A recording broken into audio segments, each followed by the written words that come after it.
What's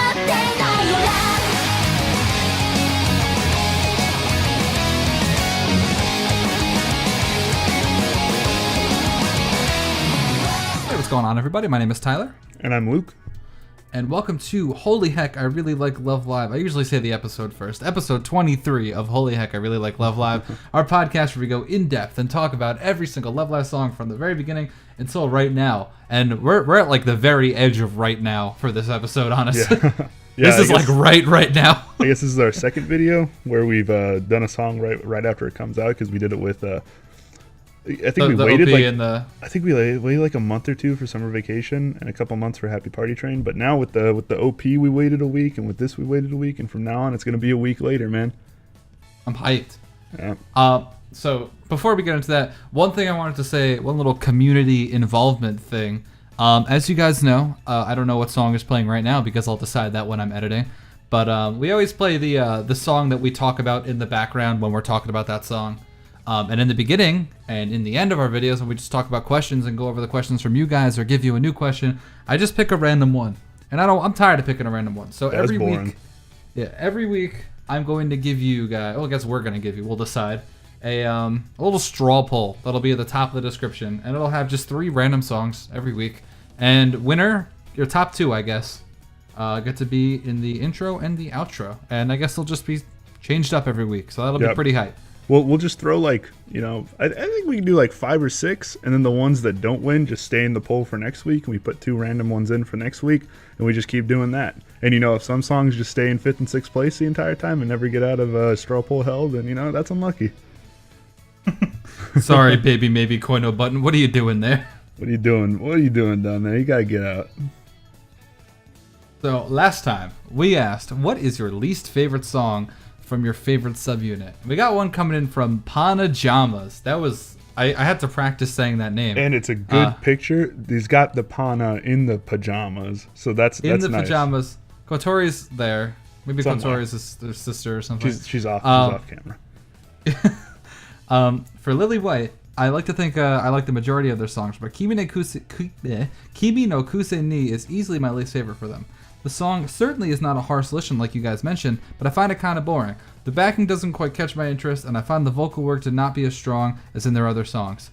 I think of how often I get the song in defense doesn't help my opinion of the song either. That's like a throwback question to when we asked if SIF has like affected your opinion of a song at all. That's totally fine. I can't imagine anyone like really liking this song if they're not into the kind of like jazzy, like loungy type music that I was talking about. Like I'd imagine it'd be like really boring for them, which I guess is the case for you. So that's okay. But the coup de grace of this question that I wanted to talk about was... The coup de grace. Sorry, as continue. for Chiron, you're good. Maybe Kai Gandori de Materio. I honestly love all of their songs, but Kai Gandori is the one I forget exists sometimes. It doesn't help that it's the B-side for Kimirai Happy End, my favorite Chiron song. So it greatly overshadows Kimirai. I already replied to your comment today, actually, so I won't kill you with this one, but for everyone else, we have a term for that where... you have a really great song and then like a song on the other side that is still good but just not as good as the other one to you. That's Baby Maybe Koi no Button syndrome, where no matter how good of a song you are, you will always be next to Snow Halation. Also, no matter what happens. Your band, one of us really loves that song, and how dare you have different opinions than us in our comment section. What the hell? Speaking of being banned for having different opinions than us in our comment section, how dare you? We got our boy, I can't think of one, Sad/Face. He talks about Guilty Eyes Fever from Guilty Kisses, his least favorite song from his favorite Aqua subunit. It's nothing technical, TBH, but it's just when the preview came out on YouTube, I was screaming how good the preview is and how good it'll be when it's released. Then I listened to it every day. When I heard the song, I was so disappointed. The Rico bridge probably put me off or something, but I just didn't feel like it was as much as... I just didn't feel like... but I just didn't like it as much as the others as I would have claimed it. Wow, we are going to parrot your exact words later on in this episode. Remember those words. Yeah, that's some deep stuff. Guilty Eyes Fever, I love it. I don't know why I love the song. I can't give any technical reasons why I adore it so much, but I love that song. So you're banned. And then for Lily White, he said, Shinrai Love, Oshiete Love. Again, nothing technical. The song is a really good start, and it is one of the reasons why I fell in love with Lily White, but it never stuck to me when I heard the other songs. I can agree with that. I feel that, like, I definitely think it's one of Lily White's less technical songs, but it's a really good like primer getting into Lily White, and that's what made one of the songs that made me fall in love with Lily White. So it has that effect, but when you discover the rest of their discography, it can fall off pretty hard. Most importantly, in that song, I'm a really big fan of this thing Rin does, where she sings. Yeah, where she sounds good. Yeah, so that's a really good song that exemplifies that for me. Yeah. Especially right after the first chorus when there's just no instruments and it's just Rin singing. That's my favorite thing. Yeah. Oh yeah, that part's really good. Most importantly though, he did answer our hot cross buns question. He said Mari Kotori solo of the song. Mari would nail the English and Kotori would nail with extra onomatopoeias in the solo mix. I agree. That would be good. A Mari, I think Mari plus anybody would be pretty good. I think you want to go for maximum silliness. I think if you're going for maximum actually sounding good, you could have like, who would you have? Umi Yoshiko, I guess. I think Umi Ellie might pull it off better, but yeah, Umi Yoshiko. I think you'd want Ellie over Umi. Yeah, I'm gonna go Ellie Yoshiko for maximum goodness. Of course, Mari knows me for maximum silliness. Anyway, on to the actual episode. Endings. This is another one where it's like it's a fine song on its own merit, but it's an ending, so it feels a little special, because we get to hear it 50 times. And I think we mentioned this with the OP that it just feels like it's probably the best OP. I don't know if it's a thing of if it's what have you done for me lately, but it just feels like the best ED. This song feels really good. I think this song will be forever locked in a battle between this song and Yume Kotaru for the best ED. I can't decide, man. I can't do it.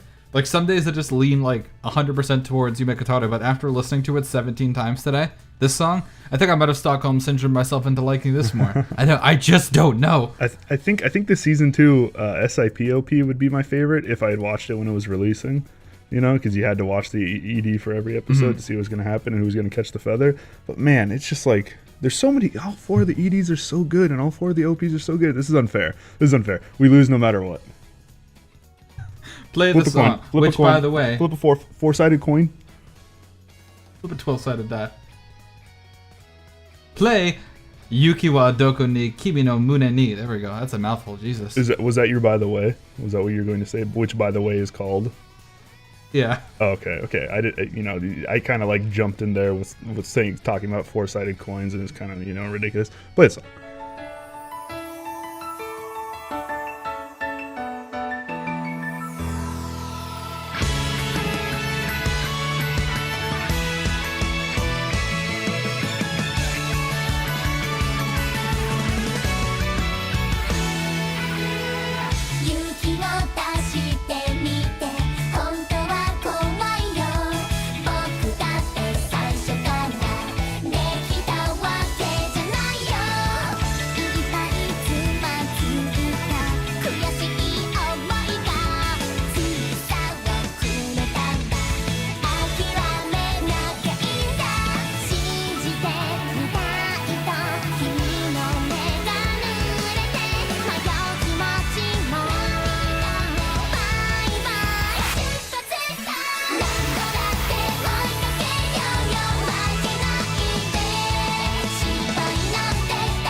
So OPs and EDs are supposed to instill like very specific emotions into you, right?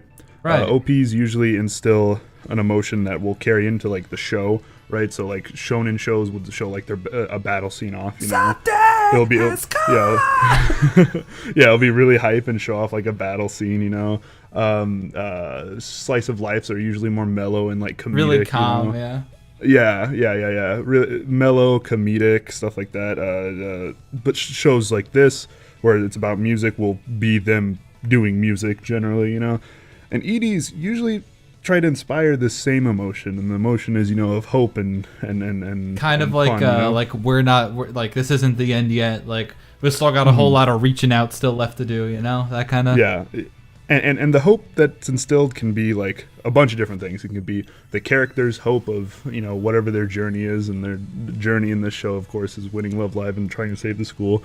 The hope can be the hope of, oh, next week there'll be another episode, we promise. Or, you know, it can try to instill some hope into you for whatever's going on in your life. And I think when we look back at this song in 3 or 4 years, the job I think this, we'll look back and say this is one of Chica's best performances. Because she really does just like, there's something about what she does in this song just really instills emotion into me specifically. And it's not like some like deeper, you know, thing like, oh, life's so terrible, I need hope. But like, it just makes me feel nice and warm and fuzzy. And I think that's the power of this song. She has so many of these small solos throughout it that she just nails and makes you think, yeah, whatever I'm hoping for will come true as long as I keep pushing forward. Yeah, if we hope hard enough, the school will close. Yeah, if we just keep hoping with all of my might. Wow. If I just keep hoping with all of my might, I won't need to buy that lottery ticket, and I'll just get the $1 million. Yeah, okay, so for those who don't know, we're recording this the same night as we recorded the episode discussion, so if you have no idea what we're talking about... did we talk about that in the last episode? No, we didn't. Did we talk about that in the episode discussion? Oh, we did, yeah. Oh, no. That's a reference now. Oh, no. That's an out-of-episode reference. What have I done? But anyway... top 10 anime monologues from Luke. That was really inspiring. I felt so inspired that I heard the ED in my head while you were saying it. Yeah. I think that's something that really powerful that all of the Love Live EDs are really good at. They're good at inspiring hope. I think this is another one. You're just like meme. This is weird. Stop getting deep. The hell's wrong with you? I really like this song, and I genuinely think this is one of Chica's best performances. Maybe she doesn't have you know, you got songs like not Moment Ring. Ugh, I'm broken. What is the song that they do at the Mirror Ticket, where like that one specific moment just blows you away. And you have songs like this where there's a bunch of really awesome moments, right? So you gotta like weigh them. Do you want the one specific amazing moment, or do you want the couple awesome moments? And I think something like this could be looked back upon as her best performance. I mean, it's a really long one, especially the solo at the end. It's real long for like they don't like. I'm sure there are a few longer ones, like Ellie's solo at the end of Natsu Owaranai is like 15 minutes long, but this is a pretty long one. Yeah, and she's singing along, and the instrumental's rising behind her, and it's just awesome. Is it weird that I almost never picture the Seiyu singing except when it's like live and I can physically see the Seiyu singing? Mm-hmm. I almost picture Anchan singing this song, like almost not Chika. Like Anchan's already made it, like she's already set. I'm sure she's making like 6 figures or something. Like she's fine. Like she doesn't have to struggle for anything right now. But like there's just something so like I don't want to say the word magical, but magical about this song where it's just like I want anyone who's playing this song to win at whatever they're doing, you know? Yeah, exactly. Oh, man. Where do we even go from here? That was like the climax. Speaking of climaxes, can we agree? Usugoi. Yeah, can we agree that the climax of this whole song is... It's probably not. Like, but I look forward to every single time they say... That's... I love that. I always love little transitions like that. Mm-hmm, yeah.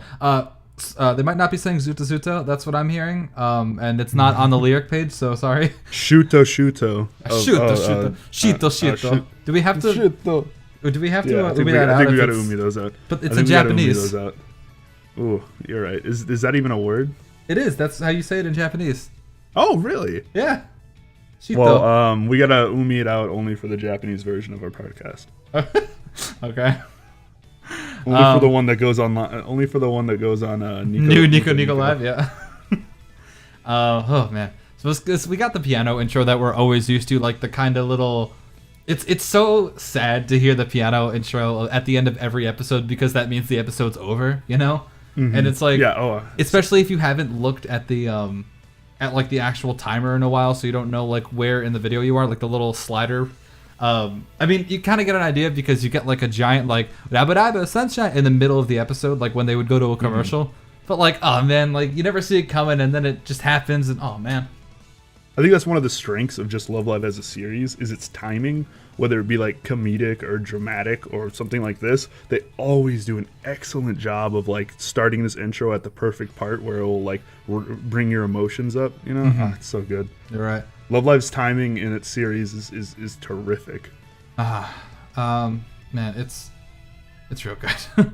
Yeah. So I again, I never want to save bad things for last because that just leaves a bad taste in everybody's mouths.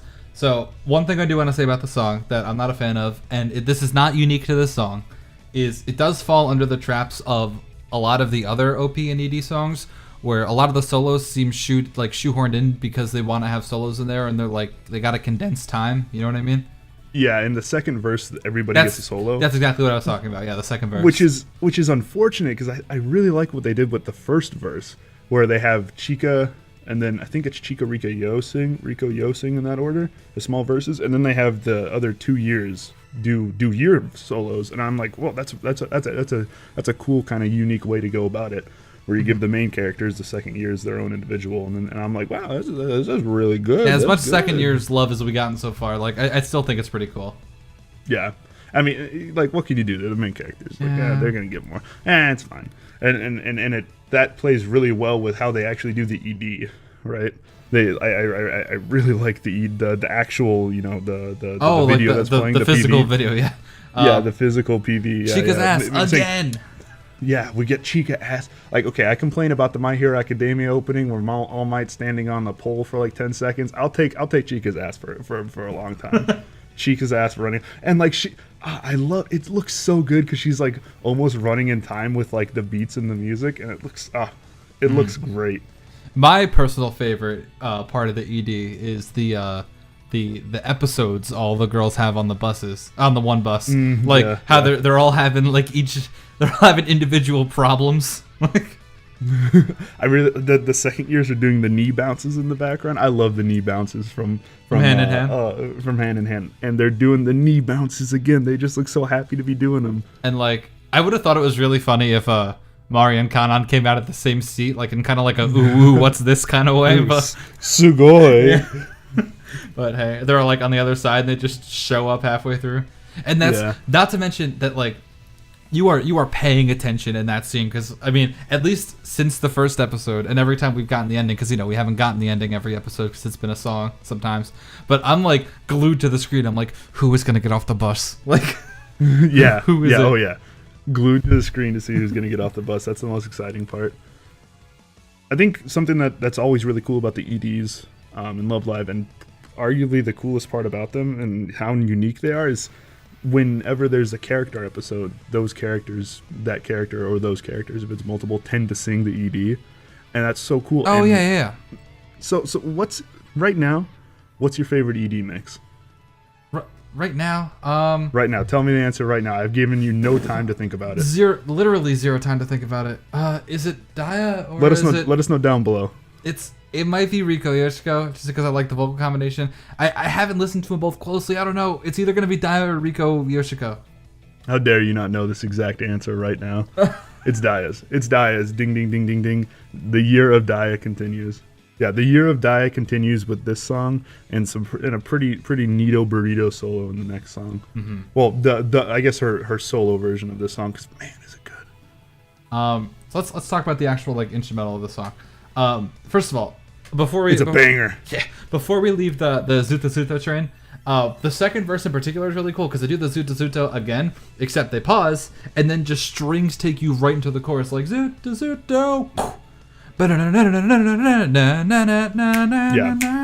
Any song with strings, like you can get me into any song with strings, and they're so good. I know. I'm a big I'm not fan. sure if it's a viola or a violin because I don't know the difference. I'll call my sister. She played the viola like I think that was just ago. like a string, like an orchestra. Like I think it was a bunch of string instruments. No. I gotta call her. I just need a reason to call her. Like really, I love my sister. Ava, I love you. If you're listening, you're not. because if you knew that if I was weeb trash. All right, funny story. I'm going down to her place in Colorado like next month. And I was like, Ava, we got to go to I'm getting her to watch Evangelion. And I was like, Ava, we got to go to the weeb stores. And she's like, well, Luke, I don't care if you do stuff like that. That's fine. She's like, that's totally cool. I voted for it. I was like, no, Ava, the weeb stores. She saw I said the weed stores. We have weed stores up in Alaska anyway, stores. So we're good. I was like, no, the weeb stores, Ava. We got to go get anime figures. Have we mentioned on here the travesty that was when we met in Minnesota and there were just no weeb stores around? Oh yeah. Have we actually talked about my that? 5 stages of grief? Yeah. We watched you go through. What was it? Denial. Hold on. No, there has to be weeb stores in Minnesota. Yeah. There has to be weeb stores. Denial, in anger, bargaining, depression, acceptance. There we go. We went through all 5 stages. It was we got there. We're like, yeah, let's find weeb stores, and like we literally followed the GPS and drove like 25 minutes out of our way multiple times. Like this seems good, and we get there and they just sell like Pocky. Yeah, man. How is there no Love Live stuff? Okay, there was one Love Live figure, but it was like the $200. Oh, it was like Ellie. And yeah. like I like Ellie. That's a good figure and everything, but I'm not going for it. Or as Jasmine would say, Mari. Oh, hello, Jasmine. Okay, wait. We're getting off. One track last here. thing on the instrumental. One last thing on the instrumental before we go to the composers. The drums in this song are sick. Yes. Just always jamming out in this song. I love the drums in this song. For me, it's the most. Sorry. For me, it's the most noticeable part of the song, like by far, in the instrumental. Mm-hmm. It's the same thing from what? From I've kind of like coined it like the hand in hand Sunny Day song thing because it's really noticeable in those songs. But the bass drum snare alternating, so yeah, and it's really really nice. Love Live uses it a lot actually. Like I don't know why I'm just limiting it to those songs. And it's always good. It really carries the instrumental every time. It gives you that nice solid foundation you need, and it's just so good. All right, so lyrics real quick. No one can tell me that the last Yumaga and Chica's solo isn't pitch shifted. No one can convince me otherwise. I'm really excited to see what they're gonna do live with this and with Chica's like backwards like triple sal cow. Like I'm dying to see this live. No, right when she goes to perform it, the entire like stadium will explode, so she doesn't actually have to do it. Oh no! It's gonna be a setup, dude. Well, they'll be fine. They'll be fine. Yeah. Okay. Audience, I can't confirm. Don't go to the next Love Live concert. Oh, stop! What's wrong with you? We can't curse, but we can reference. I hate you. This guy also made, what was it, 2 songs? The Waku Waku Week. Oh Jesus! And, okay, Kotaro Odaka. They made Waku Waku Week, and they also made Thrilling One Way. And that's a good. Aqua's Only Boy. That's pretty neat. What? I can't, dude. Really good song. I think there's a lot of arguments to be made for it to be the best ED. But man, Love Live has some awesome EDs. I think it's my personal favorite just because of What Have You Done For Me Lately kind of thing, you know? I think the newest song always sounds the best, except for when it's Azalea, rest in peace. Oh, but stop. like, I think the song's really good and it has some really good parts. And when we look back at, like I said, when we look back into it in 5 or 6 years, this might be like the best Chica performance. Yeah. The most, and I think easily going to be the most underrated. You think so? Far. Yeah, so far that we've heard. I just don't think people listen to the ED enough, you know? I think you're right. I think it will be like fly under the radar, kind of like in a Yozurawa Nandemo kind of way. Like where was the hype for the song? It never existed. Well, it's just like EJ said when he came on a couple months ago. I've never actually heard the second half of this song. Where we were talking about Bokoro wa Ima no Nakade, the first ED, first OP. You know, like a lot of people only ever hear the first half of the OP or ED, and they might hear the second half every once in a while, but it's not something that'll stick with them because they only really know the first half. Mm-hmm. And too. It's not even like they know the first half like a little bit. They're like, I'm fluent in this. Yeah. I don't know where I am. Where have I gone when the second half comes on? But I think the song will be one of those underrated songs you can point to as, hey, this is this girl, this is what she can do. Yeah. And it's really, like I mentioned how long it was, but like, wow, it's long. Like, it's real long. And it's real good. And this segment has been real long. Yeah, 15. We just hit the 15-minute mark. Hi, Mom. All right. So this is my list to you. And boy, do I have a lot to say about this song. Most of it good.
In the words of Review Bra, my disappointment is immeasurable and my day is ruined. That's some deep stuff right there.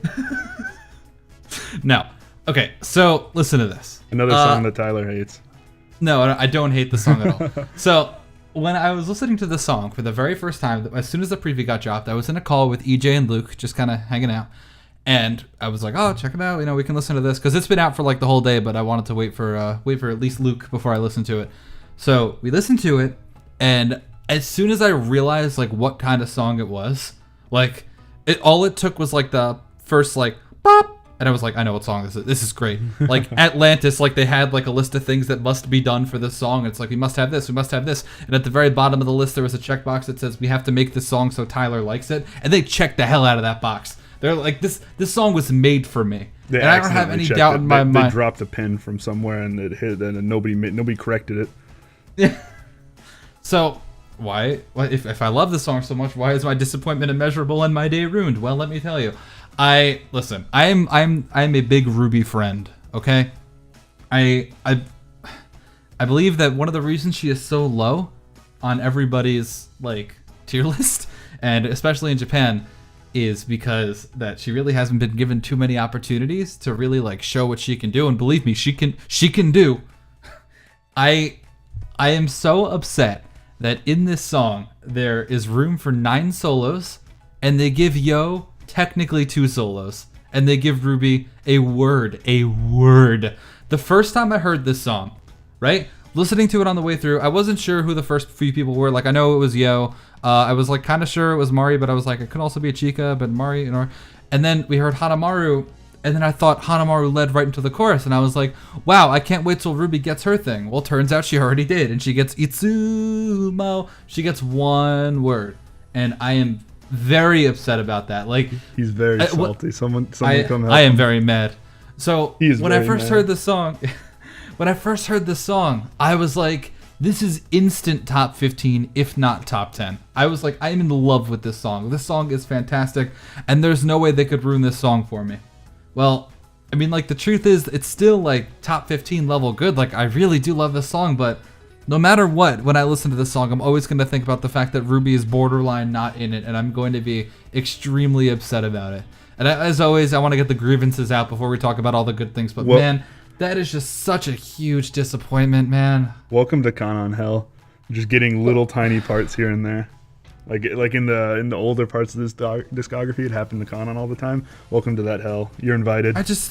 Not only are you in Nozomi hell, but you're also in Kanon hell. That's the double-decker hell, dude. It's like she's proven what she can do before. Like, just let her just go, dude. Let her just be as good as she was in Yozora Nandemo or Manatsu Adare no Mono. Why do you gotta just restrict her so much? Actually, you're not even in Nozomi hell anymore. This is because Nozomi had a solo at this point of the discography before the 2nd season.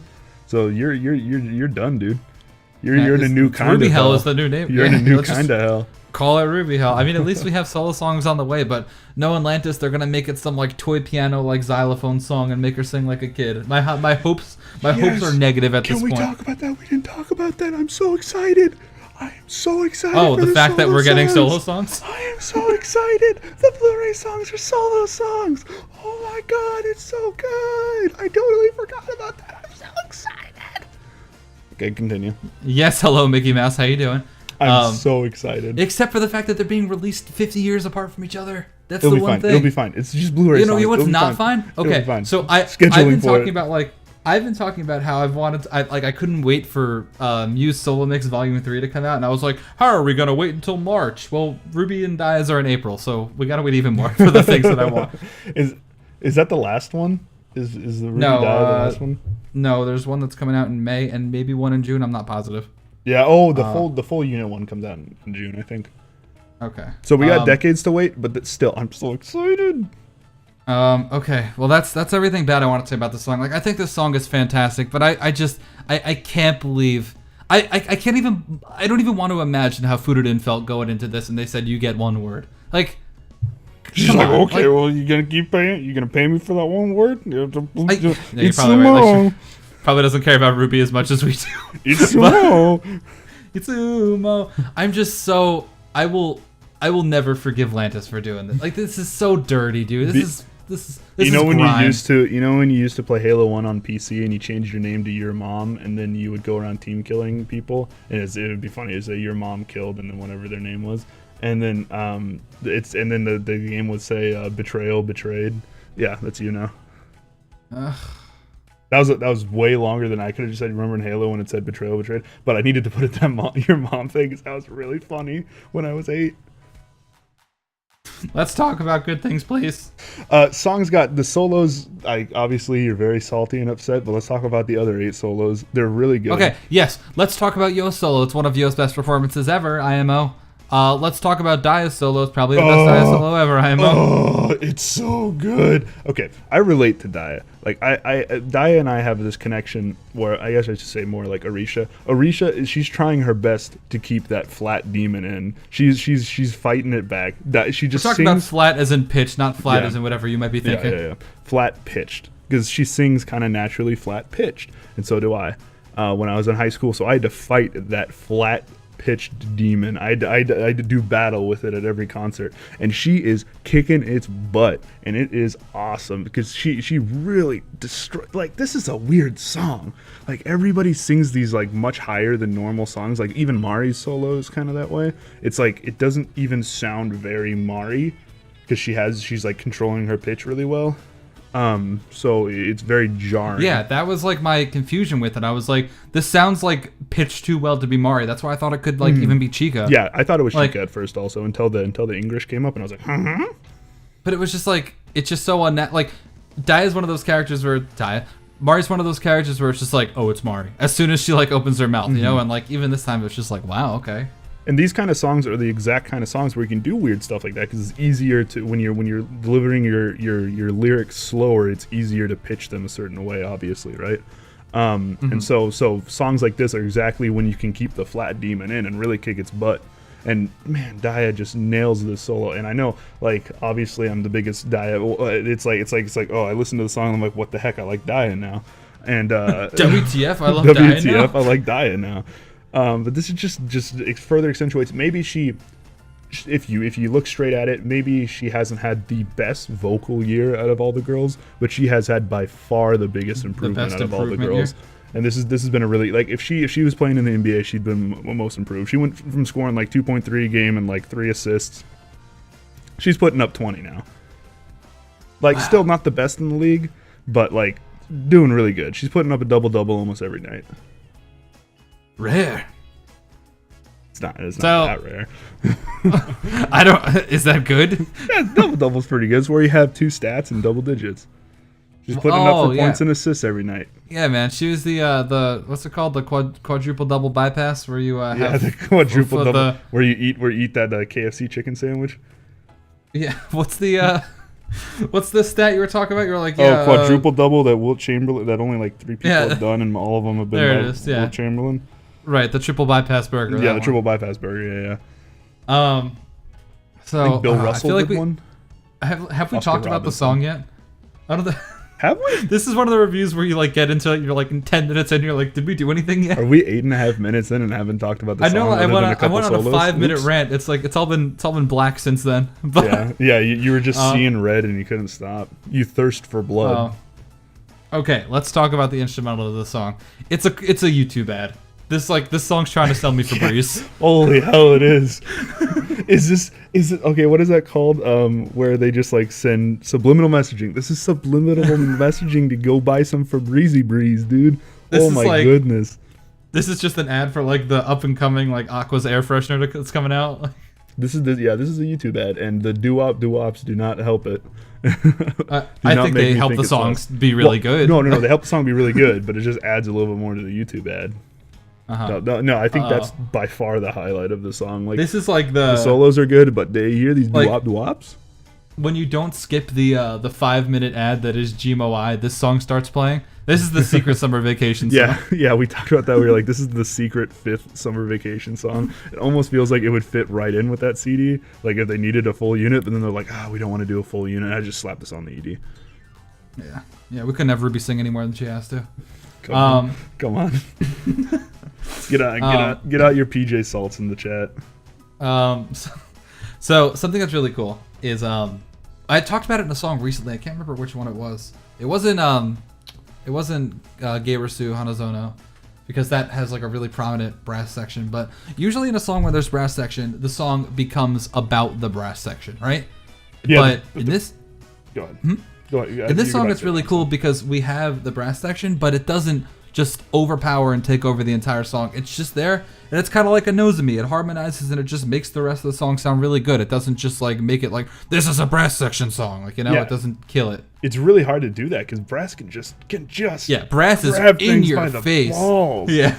But man, does it do a good job. And I think that the brass playing along with the doo-wop-wops is what does it. You know, it's not necessarily It's playing like along bam, with this. bam. Yeah, bam, it's not necessarily bam, yeah. playing along with the singing, but it's playing along with a different part of the instrumentation, which is what does it. If you have your brass going along with the vocals, then it will just obliterate your vocals. But when you have the brass going along with some more of the instrumentation, then it's good. Especially because a lot of the technically, like, it's not technically, but and another reason that works is just because like the whole bop doo wop ba kind of works like as an instrument, you know. So it's like it kind of forces you to think about the singing rather than the actual brass section. You know, like the whole like ba ba da ba. So that's really cool. Yeah, very cool, sounded like cool use of instrumentation. It's almost like Kotori in a lot of like, you know, synthy songs, how she's just another instrument. Like the doo-wops do a very good job of that. She's just another synth, I should say, instead. She's a synth. I've been playing too much Fallout 4. Get rid of her. Oh. So I think the guitar solo is really cool because we don't get a whole lot of it in Love Live. Usually in like when you do have a guitar solo, it's very distorted, it's very loud, and that's cool. But this song almost sounds like it belongs at the end of Sultans of Swing. It like is very, very, very reminiscent of early and like mid classic rock, where it's just like no distortion, just hang out, enjoy the solo. It's really complex, but it doesn't have to sound angry or anything. Kind of sounds like you went to church and someone's playing a guitar there, you know? Yeah. Like just relax. This is a gentle guitar. Just enjoy this song. Just sit back, relax, and enjoy the ride. Yeah. Love Live air freshener. This is a road song. I would listen to this song on the road like Snap. But it's really great. I will forever. I don't want to compare this to your Gmo I, where it's like it's not what you expected and therefore you don't like it because of it. This song is exactly what I expected. It's just missing something for me, you know. And no, every single time I'm gonna listen to it, I'll think about how it's missing something. Like I'll still enjoy it, but every time I listen to it, I'll probably do like an involuntary kind of like, you know. Yeah. But. So speaking of Gmo I, or I guess my opinion on Gmo I, kind of leads into our question, you know, which song changed your opinion of itself going from the preview to the full version, right? So whether it was you really loved the preview and didn't like the regular song, or whether you didn't really like the preview to liking the full song. So Tyler, what's your answer here? So despite my rant that I just went on, it's not my list to you because I went from loving the song to loving the song, so nothing changed. But it only took me like one glance at the album art to know immediately what one I was picking for this one, and that's Landing Action, yeah. I remember I woke up one day, my girlfriend was over, and I saw I had a message from Luke, and it's like, hey, new song. It was Landing Action, yeah. And I listened to it with my girlfriend, and we just like looked at each other, and we were like, that is the most boring, bland. Whomst man made this song? Whomst man. And then the solo mixes came out, and I was like, this is the greatest song ever made. This is the best song. What about you, Luke? I got a lot of candidates. Unfortunately, like I wasn't around for any Muse songs, and I think the only Muse, I think Moment Ring was the only one, and I just wasn't into Love Live enough to really care. But I got a lot of options. Like Gmo I is a good option for me. Kawari Yasuke is a really good option. But if I had to take one, Kawari Yasuke going from to really loving it, Gmo I going from it's pretty good. Or well, I guess that's more of a hey, I wanted this to be something completely different. But I got to go with my option being Sky Journey. When Sky Journey, the preview came out, I was like, it's pretty good. Like, it's not better than Happy Party Train. There's no way it's going to be better than Happy Party Train. And then the full version came out, and I think Happy Party Train kind of drops off in the second half of the song, and Sky Journey just goes flying up. And now Sky Journey is one of my top 10 favorite songs. So, you know, stuff like that happens sometimes, and Sky Journey is really, really good. I love the Snappy Boys and the silent, like, bridge Sky Journey. That's my favorite. Yeah, it's so good. Sky Journey's so good. It is. Ooh, Anone Gabare is one of my favorite B-side. I'm lying. If I keep talking, I'll just start lying and like forgetting about what's actually my favorite because I love them all. So let us know down below what your song is that the full version changed your opinion of it drastically from the preview version.